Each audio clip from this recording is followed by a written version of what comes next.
My name is Noah. I'm 28. And if you had asked me 6 months ago where my life was headed, I probably would have laughed and said, hopefully somewhere warmer. I was working two jobs, one as a part-time graphic designer and another doing inventory at a supply warehouse, barely scraping by. Life wasn't terrible, just bland, predictable. And then my Aunt, Evelyn, passed away, and everything changed. Aunt Evelyn was the kind of woman you only meet once in a lifetime, sharp-witted, brutally honest, and somehow always 2 steps ahead of everyone else in the room. She never married, never had kids of her own, but she built a thriving interior design business from scratch. A woman with taste, she used to say, should never have to ask permission. Growing up, she was the only person in my family who treated me like I mattered. My parents? Passive, always tiptoeing around my cousin, Trevor, who could do no wrong. Trevor was the golden boy, the star athlete, the charming charlatan, the next big thing in the family, even though he never actually did anything. Every time he tanked a job or crashed a car, there was always someone to bail him out, usually with Aunt Evelyn's money. When Evelyn passed, the entire family descended like vultures. Everyone wanted something: jewelry, paintings, furniture, the business, especially the business. And Trevor? He walked into the wake in a tailored suit, shaking hands like a politician and telling anyone who'd listen that Evelyn had already promised him the company years ago. I kept my mouth shut, not because I didn't care, believe me, I did, but because I knew Evelyn. She didn't make promises lightly, and she didn't write people into her will unless she meant it. The reading of the will was uncomfortable. My aunt's lawyer, Mr. Jenkins, was this thin, stooped man with watery eyes and a voice like dry paper. Everyone sat in tense silence as he read through the list of assets. Jewelry went to my mom. The summer home went to an old friend from Evelyn's college days. A couple of paintings were donated to a museum. And then, nothing. Nothing was said about the business. Not a word. Trevor's smug grin spread across his face like spilled wine. He turned to me and gave this little nod, like, tough luck, loser. My mom patted my shoulder, whispering something about how Evelyn must have forgotten, and that it wasn't fair, but maybe Trevor would let me help out at the company. I just smiled, shrugged, said, it's fine. I'm happy for him, and let them think I got nothing. What they didn't know, what no one in that room knew, was that Evelyn had left me something separate, a private envelope delivered to my apartment 2 days after the will reading. Inside was a handwritten letter and a second legal document, signed and notarized, transferring full ownership of the business to me. Not a share, not a roll, everything. The letter said, Noah, you have vision. Trevor has teeth. I know which one builds something lasting. I want you to have what I built, but you'll have to be smart about it. Let the rats think the cheese is theirs. I stared at that sentence for a long time. Let the rats think the cheese is theirs. So I played dumb. Let Trevor strut around. Let the rest of the family buzz about how he was going to take the company global and honor Evelyn's legacy. He started redecorating her office, even though he hadn't technically been inside the building since high school. He held meetings, mostly with friends who had zero qualifications, and told everyone that he'd be officially taking over the business on Monday. Last week, we ran into each other in a parking lot near Evelyn's old office. He was leaning against a car he definitely couldn't afford, wearing sunglasses even though it was cloudy. You should start packing, he said casually. This office is mine now. Gotta clear out the dead weight. I kept my expression blank. Sure, I said. Just be there Monday. He laughed, like I was some clueless intern. Don't worry. I'll throw in a good word for you with HR. I didn't respond, just nodded and walked off. Inside, I was buzzing. Jenkins and I had already sorted out the transition with the board. The company's core staff, most of whom had been loyal to Evelyn for over a decade, had signed off on it. The rebranding had already begun. I had meetings lined up, a new website launching, a full vision for the next 6 months. But I said nothing, because rats don't stop chewing just because the lights are off. They only run when they see the trap. Monday morning arrived like a storm front. I got to the office early, dressed in the nicest suit I owned, hair done, calm but electric. I sat behind Evelyn's old desk, the one she used to perch on during brainstorming sessions, and waited. Jenkins was already in the adjacent room. 2 security guards, quiet, firm, stood near the entrance in case things got messy. I wasn't expecting a scene, but Trevor had a way of turning molehills into volcanoes. At exactly 9 a.m., the front door slammed open. Trevor walked in like he was being filmed. Chin up, arms swinging, and dragging behind him a smug-looking guy in a blazer who had "family lawyer" written all over him. He barely looked at the receptionist. "Let's go," he barked, heading straight for the office. I heard the footsteps echo through the hallway. Saw the shadow pause outside the frosted glass. Then the door opened. He walked in mid-sentence. "I'll have them start clearing out that tacky vase collection by today," and then stopped. His face lost all color. His mouth opened, then closed.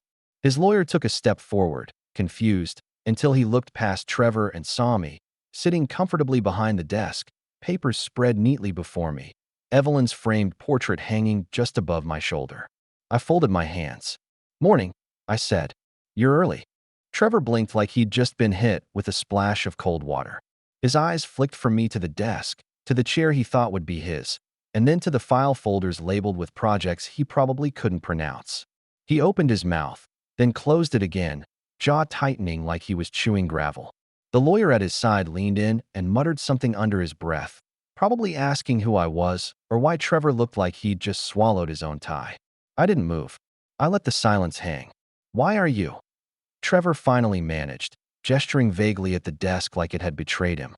"You're not supposed to be here. I own the company," I said plainly. Calmly. "Have a seat, Trevor." He laughed, but it came out shaky. "You're joking. This is a joke. That will said nothing about the business. I was promised." "There was a separate document," I said, lifting a folder and sliding it across the desk with 2 fingers. "Aunt Evelyn left this company to me. Not to the family. Not to a board. To me." Trevor's lawyer snatched the folder and began scanning it, eyes narrowing behind his thick glasses. Trevor stared at me, chest rising and falling faster now. His whole persona, the cool, composed heir apparent, was cracking at the edges. "No," he said, voice rising a notch. "This is supposed to be mine. She told me, she promised." "She didn't," I cut in, still quiet. "She told you what you needed to hear to keep you off her back. She never intended for you to run this place. You know that, deep down." "I'm her nephew." I tilted my head. "So am I." His lawyer cleared his throat. "This document appears to be legitimate. Fully notarized. Filed before her death. If what it says is true." He looked at Trevor and softened his voice. "Your aunt left the company entirely to Mr. Richards." Trevor's face twisted like he'd bitten into something rotten. "This is theft," he spat. "You manipulated her. She wasn't thinking clearly. She was sharper than you ever were," I said, letting some heat creep into my voice. "And don't insult her by pretending she didn't know exactly what she was doing. She gave me this business because I respected it. Because I respected her. You never even asked her how the company ran. You just assumed one day you'd be in charge. I deserve this." "No," I said, standing now. "You expected it. That's not the same thing." His lawyer leaned in again, probably telling him not to say another word, but Trevor wasn't hearing it. His face was flushed now, trembling with something that was part rage, part humiliation. He stormed forward like he was going to say something else, maybe shout, maybe throw a tantrum like he used to at family dinners when he didn't get his way, but stopped short when one of the security guards stepped into view behind him. That's when he realized. This wasn't a bluff. He wasn't in control. He wasn't even relevant anymore. He turned back to me, his voice cracking, more stunned than angry now. You kept this a secret. You let me think." I nodded. "I wanted you to show everyone who you really are without Aunt Evelyn to protect you. You didn't disappoint." For a long second, he just stood there, deflated. The fire in him fizzled out like a wet match. His lawyer gently tapped him on the shoulder, murmuring something again, and this time Trevor listened. They both turned to leave, but just before he stepped out the door, he paused. "Look back at me." "Is this it?" he asked. "Are you just going to toss me aside?" I shrugged. "You did it to yourself." And then he was gone. I sat back down slowly, heart pounding now that the moment had passed. The office was quiet again, save for the distant hum of the phones and the ticking of the vintage wall clock Evelyn had insisted on keeping even after everyone else begged her to go digital. I looked around, taking it all in, the photos, the sketchbooks, the carefully curated chaos of her legacy. For the first time since she passed, I felt like she was still here. Not gone. Just watching. Let the rats think the cheese is theirs. I glanced at her portrait again and smiled. "Thanks, Evelyn." But that wasn't the end. Because later that afternoon, my phone buzzed with a message from my cousin, one I didn't expect. And it wasn't an apology. It was a warning. He wasn't done. And what he had planned next was personal. The message was short, just 7 words. You think this is over? It's not. I stared at it for a full minute, rereading it like maybe, just maybe, it would change the 3rd or 4th time through. But it didn't. Trevor had always been petty, impulsive, jealous, but I'd never seen him as truly dangerous. Just pathetic. Annoying in that mosquito whining at your ear kind of way. But there was something different in this message. No emojis. No fake bravado. Just bitterness. Cold and stripped down, like he wasn't trying to provoke me. He was promising something. I didn't reply. Instead, I locked my phone and stood by the window in my aunt's office, my office now, and watched as the clouds rolled in over the city skyline. The building sat on a corner lot, glass panes from floor to ceiling on the upper level. Evelyn loved the view. Said she got her best ideas watching the traffic crawl and the people hustle. You learn a lot by looking down, she used to joke, especially when everyone thinks you're on their level. The staff was already adjusting to the transition. I'd had one-on-one meetings all week, kept Evelyn's old assistant on full-time, Laura, absolute lifesaver, and even brought in a small tech team to modernize the workflow. The designers respected me, maybe because I wasn't trying to be Evelyn. I wasn't rebranding for clout. I was just trying to grow the legacy she built, carefully, deliberately. But now I had a problem. Trevor. And I knew better than to underestimate him. He was spoiled, sure. Entitled, definitely. But he wasn't stupid. Underneath all the posturing, there was something slippery. He knew how to twist things just enough to make you look like the bad guy, even when you were just cleaning up his mess. That night, I called Mr. Jenkins and told him about the message. He sighed heavily. He's lashing out, Jenkins said. Losing that company was a blow to his ego. I doubt he'll go through the courts. He doesn't have a leg to stand on. But be careful. People like your cousin don't always play by the same rules. I asked him to document the message, just in case. He agreed. By Friday, small things started happening. First, an anonymous complaint was filed to the Better Business Bureau, claiming our design firm was scamming clients. Nothing specific, just vague language and a throwaway email address. Then an interior design review blog posted a hit piece on Evelyn's firm, citing fabricated stories about overbilling and unethical sourcing. It was clear someone was trying to tarnish the name. I had a strong suspicion who. I kept my cool. I replied with a professional statement, submitted a correction to the blog, which was clearly run by someone with no real audience, and reassured our top clients through a private newsletter. But it wasn't about the damage. It was about the intent. Trevor wasn't trying to ruin the company. He was trying to ruin me. On Monday morning, Laura came into my office holding a manila envelope. No return address. This came in the mailroom. It's weird, she said, dropping it on my desk like it smelled funny. Inside was a thick stack of printed out emails. Screenshots. Social media DMs. Some were mine, out-of-context fragments from conversations I'd had years ago when I worked freelance. Others were just made up.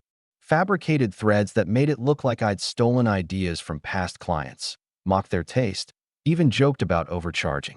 And on top, a sticky note. This is just the beginning. I leaned back in my chair, exhaling slowly. This wasn't petty anymore. It was tactical, calculated. Trevor had either hired someone or spent the last week digging through old digital garbage just to smear me. I wasn't sure which was worse. Either way, he was trying to get me to snap, to go public, to create drama that he could point to and say, "See, told you he wasn't fit to run this place." But I wouldn't give him that satisfaction. Instead, I reached out to an old friend of Evelyn's, Sandra Cho, a crisis management consultant. I'd met her a couple of times when I was younger, always dressed in sharp blazers and even sharper words. She'd helped Evelyn clean up a few messes in the past, usually involving greedy vendors or former employees with big mouths. Sandra answered on the second ring. "Been waiting for your call," she said. "Trevor's name's been popping up on forums. Nasty stuff." I froze. Wait, what kind of forums? The kind people use when they want to spread poison without fingerprints. She agreed to take the case. Said she'd track the source of the envelope and the blog post and do a sweep of the company's online presence. "We'll clean it up. But Noah," she added, "he's playing dirty. You may need to get ahead of him in a way he won't expect." That night, I barely slept. I kept thinking about Evelyn, about how she always warned me that family could be the most dangerous kind of enemy because they know where it hurts. She'd seen this coming, I realized. That's why she kept everything so quiet. That's why she warned me to be careful with the transfer. Because she knew Trevor would burn the house down just to say he owned the ashes. But if he wanted a fire, I was ready. I showed up to the office Tuesday morning with a new plan. A quiet one. No announcements. No social media jabs. Just a shift. I began making changes to the company's legal structure, converting it to a trust-controlled entity under my sole direction.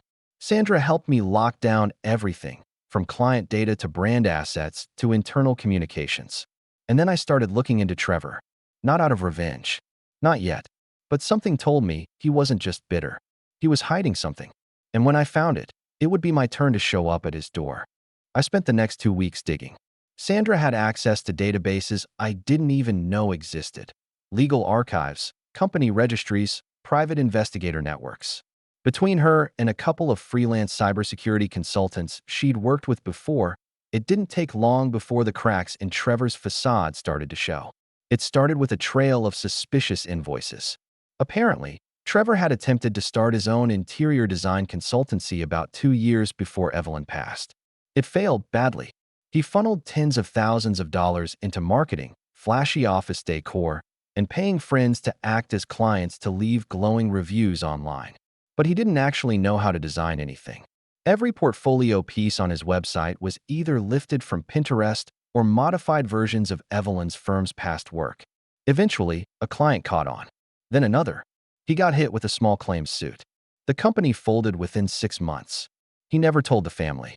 Instead, he repackaged himself as a strategic consultant, Reed, unemployed with a LinkedIn account, and waited for Evelyn to die so he could slide in and wear the crown he thought was already his. But it got worse. Sandra traced payments from one of Trevor's accounts to a shady PR fixer in another state. The same one responsible for the smear blog and likely the forged emails in that envelope. Trevor had paid them to generate negative buzz around me, with the plan to swoop in later and rescue the company as the responsible alternative. That was the final straw. I wasn't just going to clean this up anymore. I was going to end it. But I wasn't going to do it loud. I remembered Evelyn's motto, "Class is quiet." And I decided that the best revenge wasn't just cutting Trevor out. It was making sure everyone saw why he didn't belong in the room to begin with. A week later, I held a private stakeholders brunch. Not flashy, just an intimate rooftop event with our top clients, legacy staff, a few press contacts, and Evelyn's oldest friends in the industry. I called it the Vision Forward Gathering, a soft reintroduction of the company under my leadership. No streamers, no hype, just good food, fresh ideas, and one very important presentation. I waited until the end of the morning to show it. "Before we go," I said, stepping up to the small platform near the ivy-covered wall, "I want to honor Evelyn's legacy by being transparent with all of you who trusted her for years. You deserve to know how this company has transitioned and why it's in good hands now." I clicked the remote. The projector lit up the white brick behind me. Slide after slide detailed the changes we had implemented: staff promotions, ethical sourcing partnerships, community design workshops, even new sustainability initiatives Evelyn had sketched out but never had time to launch. Applause came gently, respectfully. Then came the last slide. And this one was for Trevor. It was titled, "What We Stand Against." The screen filled with screenshots, heavily redacted, anonymized, but damning. The smear blog, the forged emails, the payments traced to the shadow PR firm. And then, finally, the fraudulent design company Trevor had run under a pseudonym, which had been sued twice and blacklisted by multiple design platforms. There was a hush. I looked around the crowd. Some gasped. Some nodded knowingly. A few exchanged sharp glances. But none of them were surprised. That was the most telling part. And then I said, "You'll probably hear some noise in the coming weeks. Rumors. Accusations. I've chosen not to respond to most of them. Not because I'm afraid of what's being said, but because they don't deserve the dignity of a public argument. We are here to build. And what we're building next won't include the people who tried to tear it down." There was no applause. Not yet. Just a long, respectful silence. And then Evelyn's friend Sandra, who had been seated quietly near the back, stood and raised her glass. "To Noah," she said. for doing it right. The applause that followed was real and loud. That night, I returned to the office after hours. Just me, the soft hum of the AC, and the quiet creak of Evelyn's old chair as I sat back and looked at the city lights. It felt surreal. A year ago, I was scraping together money for rent. Now, I was running a legacy company and fending off my own cousin's attempts at sabotage. I thought about letting it in there. I'd won. The company was safe. Trevor was publicly humiliated without ever being named. He was finished, right? But that wasn't enough. Because Trevor wasn't just wrong, he was dangerous. And I needed to make sure he never got close to anyone I cared about again. So I made one more call to Jenkins. I want to take legal action, I told him. Defamation, harassment, false claims. Use everything we've gathered. He hesitated for a moment. Are you sure? He's already lost everything. He's not going to stop, I said. Not until someone forces him to. So we filed. The case was airtight. With Sandra's documentation, email traces, and the fraudulent payments, it wasn't even close. Within weeks, Trevor was served. He tried to deny everything, blamed his lawyer, claimed he was misled, said it was a misunderstanding. The judge didn't buy it. He was ordered to pay damages, issue a formal retraction through the blog, and barred from contacting anyone at the company, directly or indirectly. And just like that, the man who once strutted around like he owned the world was left with nothing but a second-hand Audi and a shattered reputation. The cherry on top? The building Evelyn left me, our headquarters, had a small, unused office on the first floor, which Trevor had once claimed as his future workspace. After the lawsuit ended, I turned it into a free mentorship lounge for young designers from underprivileged backgrounds. I named it the Evelyn Room. Every week, students came in with notebooks and wide eyes, flipping through fabric swatches and layout blueprints like they were handling treasure. And every time someone asked me why we did it, I just smiled and said, because not everyone gets a fair start, but everyone deserves a real chance. Trevor never showed up again. Though once, about a month later, Laura told me he stopped by the building. He just stood outside the front doors, staring up at the sign, Evelyn Richards Design Group, before walking away without a word. I didn't feel sorry for him. He had everything handed to him, again and again. He burned it all trying to prove he was better than everyone else. And I just did the work. Stayed quiet. Waited. Let the storm pass. Because Evelyn was right. Class is quiet. But revenge? That's just good business.